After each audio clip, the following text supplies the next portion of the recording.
जिंदाबाद, जियाद पासवान जिंदाबाद, इधर रमाजी जिंदाबाद, सिलेंडर पासवान जिंदाबाद, सिलेंडर छाप जिंदाबाद, इधर रमाजी जिंदाबाद, इधर रमाजी जिंदाबाद, जियाद पासवान। जो प्रत्याशी यहाँ इस मंच पर आए, हमारे मंच पर आएंगे तो उनका गैस के माध्यम से अपील करता हूँ।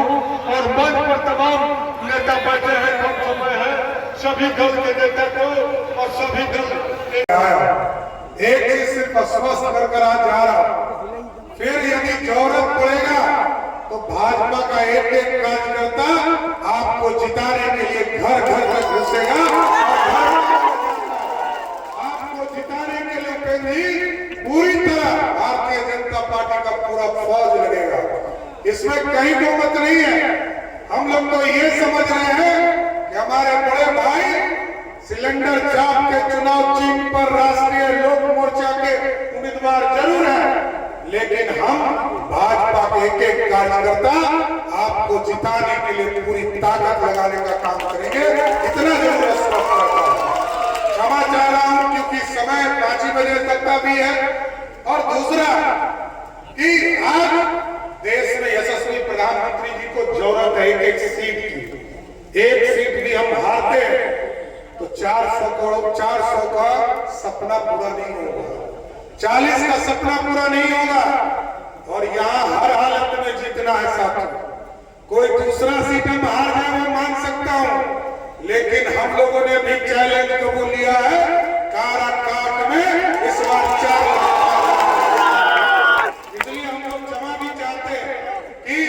लेट आए। उपेंद्र कुशवाहा जी के नेतृत्व में पूरी तरह बिहार में भी हम लोग चुनाव लड़ रहे हैं। लगातार इनके नेतृत्व में पूरे बिहार में हम लोग काम नहीं कर रहे हैं। और बड़े भाई के नेतृत्व में पूरी तरह भाजपा की पूरी टीम हम लोग आए। और आगे भी जहां जहां कार्यक्रम लगेगा, चाहे वो हवाई मार्ग हो, सड़क मार्ग हो, पैदल मार्ग हो, जहां आप लगाइएगा सभी जगह जाने का काम करूंगा। बहुत बहुत धन्यवाद। का काम किया है। हम आपसे कहना चाहते हैं कि आज जो बाबा अम्बेडकर साहब, भीमराव अम्बेडकर साहब ने जो संविधान बनाया है, किसी की ताकत बदल सकता है, उसके लिए 2/3 मेजॉरिटी चाहिए। और जितना भी राज हमारा है उसके राज के आधा से अधिक राज्यों का उसमें सहमति चाहिए। ये पावर किसको है? आज की बात मैं कहना चाहता हूँ कि आज 3 तलाक का मामला आया, 3 तलाक को खत्म किया गया। आज 370 धारा को खत्म करने की बात आई, 370 धारा खत्म किया गया संविधान में संशोधन करके। जब ताकत है नरेंद्र मोदी में और इस सरकार में, तब तो संविधान संशोधित करके 370 धारा को समाप्त किया।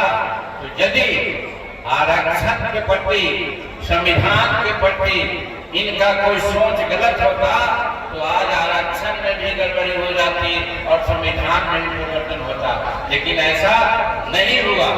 इसीलिए बार बार प्रधानमंत्री कहा करते हैं और हमारे अमित शाह जी गृह मंत्री कहा करते हैं कि जब तक एनडीए की सरकार है, जब तक नरेंद्र मोदी है, जब तक अमित शाह जी हैं, और फिर हम लोग भी कहते हैं कि जो हम लोग से 50 के नेता हैं, जब तक है इस धरती पर हमारे आरक्षण को कोई हाथ नहीं लगा सकता है। ये मैं कहना चाहता हूँ आप लोगों से। इसलिए धर्म की बात करते हैं, हाँ आरक्षण की बात जो वो करते हैं लालू यादव पर हमको समझ में आती है। वो ठीक आरक्षण की बात करते हैं कि जब अपने मुख्यमंत्री से हटे तो किसको मुख्यमंत्री बनाया? अपने पत्नी को। और जब उनकी पत्नी मुख्यमंत्री से हटने की बात आई तो किसको उप मुख्यमंत्री बनाया? अपना बेटा को। उसके बाद फिर जब हुआ तो किसको मंत्री बनाया? एक बड़ा बेटा को, जो अपना बेटा अपनी पत्नी के साथ किस प्रकार का व्यवहार किया है कि एक बेचारी विदुषी लड़की आज वैधव जीवन व्यतीत कर रही है, ऐसे को मंत्री बनाया। फिर रामकृपाल यादव के हाथ से जब हार गई उड़ीसा उनकी बेटी, तो उनको राज्यसभा का मेंबर बना दिया। और आज फिर आप देखे होंगे कि 6 छपरा से एक सिंगापुर में रहने वाली उनकी बेटी है, वो आकर के लोकसभा का चुनाव लड़ रही है। तो कहने का मतलब आरक्षण तो वो दे रहे हैं, और वो चाहे गड़बड़ी कर रहे हो या दे रहे हो, या आप लोग इंसाफ करना है। मैं तो कहता हूँ, और उनकी 4 बेटियां हैं, वो क्या गलत की हैं? उनको भी बना देते, उनको भी विधायक बना देते। अगर आरक्षण और परिवारवाद का यही है परिभाषा, तो ऐसा वो कर देते। तो हमारा कहने का मेरा मतलब है भाइयों कि वो अपने बारे में सोचते हैं, और दूसरी बात ये कर सकते हैं। पर याद रखिएगा, विपक्ष के जो लोग हैं, ये वही लोग हैं जो लाठी में तेल मिलाकर हम लोगों पर अत्याचार करने का, ये वही लोग हैं जो नौकरी के बदले जमीन लूटने का काम करते थे। वही राजद, वही कांग्रेस, वही इनके गठबंधन के लोग। और आज तो इन्होंने विधिवत तरीके से हम लोग की संपत्ति लूटने के लिए कायदे कानून बनाने शुरू कर दिए। इनहेरिटेंस टैक्स, विरासत पर भी हम टैक्स लगाने की सोच कांग्रेस और राजद के लोग करते हैं। और ये लोग चाहते हैं कि आपकी संपत्ति, गरीब किसान की छोटी जमीन या गरीब मजदूर की संपत्ति या माताओं बहनों का जितना जेवर जायदाद है, उसका 55% हिस्सा विरासत टैक्स के नाम पर कांग्रेस, राजद और इनके गठबंधन के लोग अपने खाते में जमा करना चाहते हैं। ये वो लोग हैं जो अपने झूठ को छुपाने के लिए, जो अपने इस सोच को, अपनी संपत्ति, अपनी संपत्ति लूटने की सोच को छुपाने के लिए झूठ बोलने का काम करते हैं। आज ये लोग जगह जगह जाकर बोलते हैं कि संविधान को खतरा है, जाकर बोलेंगे आरक्षण को खतरा है, तो कभी बोलेंगे लोकतंत्र को खतरा है। ये लोग लोकतंत्र की चिंता करेंगे जिन लोगों ने सन 75 में आपातकाल लगा के सही मायनों में लोकतंत्र की हत्या की। आज ये लोग लोकतंत्र की चिंता कर रहे हैं। साथियों, आज आप लोग के सामने मैं मेरे नेता, मेरे पिता आदरणीय रामविलास पासवान जी के संघर्षों की कसम खाकर आप लोगों से वादा करके जाता हूं कि जब तक चिराग पासवान जिंदा है, न संविधान को कोई खतरा है, न आरक्षण को कोई खतरा है ऐसे लोगों से जो अपना हक, आपका अधिकार लूटना चाहते हैं। कई और लोग भी आजकल मैदान में आए हैं, प्रयास कर रहे हैं कि आप लोगों का दिल जीतेंगे। पर साथियों, ये याद रखिएगा, नेता प्रतिपक्ष के याद है कि भूल गए 2005 में आपने क्या गलती की, याद है कि भूल गए?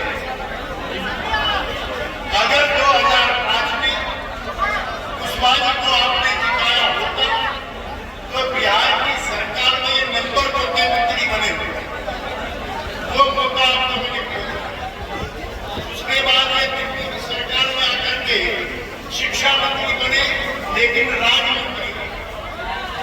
मैं ये कहने के लिए आया हूं कि इस बार मौका मत, इस बार ये राजमंत्री नहीं, ये केंद्रीय मंत्री बनेंगे।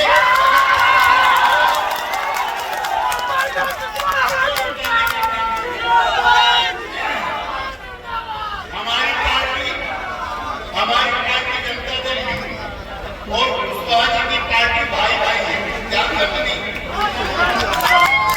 भाई भाई है।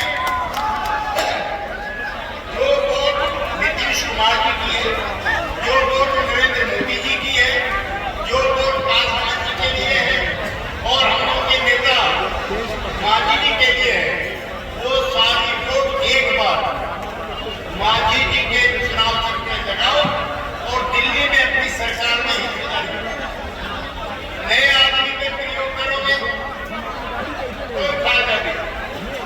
और आपके यहाँ जो वोट कटवा है, वोट कटवा लोगों से जो वोट कटवा है वो चुनाव के लेके पाते कुशवाहा जी 12 महीने रहते हैं। तो ये कहने के लिए हम जनता दल की तरफ से भी आए हैं, हमने और नीतीश कुमार हमारे साथ